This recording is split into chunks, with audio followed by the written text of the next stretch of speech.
Hello, मैं doctor Pranav Kumar हूं और पटना में प्लास्टिक और कॉस्मेटिक सर्जरी की प्रैक्टिस करता हूं। एक कॉमन सर्जरी जो हम लोग करते रहते हैं वो है हाइमेनोप्लास्टी, जिसे हाइमेन रिपेयर या रिवर्जिनेशन या फिर से वर्जिन बनाने की भी सर्जरी कहते हैं।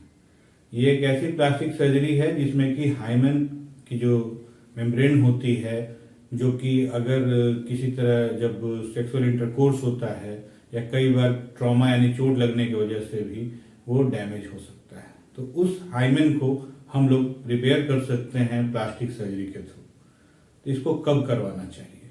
तो इसको करवाने के लिए सबसे अच्छा टाइम रहता है कि अगर कोई शादी का, मैरिज का डेट आपका फिक्स हो गया है तो उससे आप 2 महीने पहले लगभग में आप इसको करवा लेते हैं।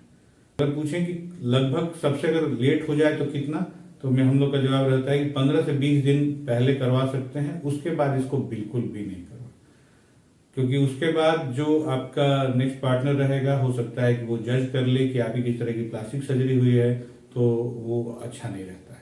ये जो सर्जरी है ये आमतौर पे हम लोग लोकल एनेस्थीसिया यानी कि सुन करके करते हैं, और अगर पेशेंट रिक्वेस्ट करें तो उनको बेहोश करके भी इसको किया जा सकता है। लेकिन जो भी अभी हमारे पास पेशेंट्स आ रहे हैं, जब हम लोग उनको प्रोसीजर बताते हैं कि ये 15 से 20 मिनट की सर्जिकल प्रोसीजर है और इसको आप लोकल एनेस्थीसिया में करवा के अगले 1 घंटे में आराम से हमारे क्लिनिक से वापस लौट सकते हैं, तो सारे पेशेंट्स लोकल एनेस्थीसिया यानी सुन करके ही इस सर्जरी को करवा रहे होते हैं।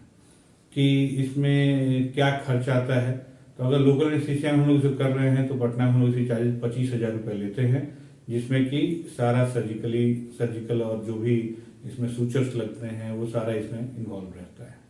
पेशेंट की प्राइवेसी को हम लोग बिल्कुल भी कभी रिवील नहीं होने देते हैं और उनकी आइडेंटिटी एकदम सेफ रहती है हम लोगों के साथ। कि फिर एक क्वेश्चन आता है कि क्या हम लोग अकेले आ सकते हैं? अगर आप एक एडल्ट हैं तो आप बिल्कुल अकेले आ सकते हैं। हमारे क्लिनिक में enough number of female staffs and attendants हैं, तो you can feel safe with us. फिर एक क्वेश्चन आता है कि इसको कितने दिन में ये पूरी तरह से भर जाता है? तो इसमें गलने वाले खुद से सेल्फ डिजॉल्विंग स्टिचेज यूज होते हैं, जो कि यूजुअली 20 दिन में डिजॉल्व हो जाते हैं, कई बार पहले भी डिजॉल्व हो जाते हैं। कुछ पेशेंट्स हमारे कई बार आफ्टर 21 डेज जो है एक बार फॉलोअप में भी आते हैं, बहुत सारे पेशेंट्स नहीं भी आते हैं। और इसके अलावा इस लोग पूछते हैं प्रिकॉशंस क्या क्या रहेगा, तो after the surgery over stretching of legs नहीं करना रहता है। तो कुछ दिनों के लिए हम लोग कहते हैं कि फर्स्ट 5 डेज एटलीस्ट आप अगर स्कूटी चला रहे हैं तो पैर को पूरी तरह से फैला के या फिर पालथी मार के बैठना अवॉइड करना चाहिए। कोई भी स्ट्रेनुअस एक्टिविटी इनिशियल पीरियड में अवॉइड करना चाहिए।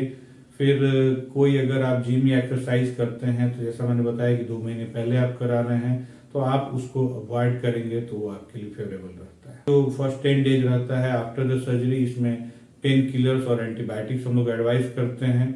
तो सर्जरी की सक्सेस इस बात से तय होती है कि ब्लीडिंग हो रही है या नहीं, और वहां पे हाइमेन जब अगर कोई इंटैक्ट अगर उसको विजुलाइज करना चाहे, चेक करना चाहे, तो वो दिखता है या नहीं।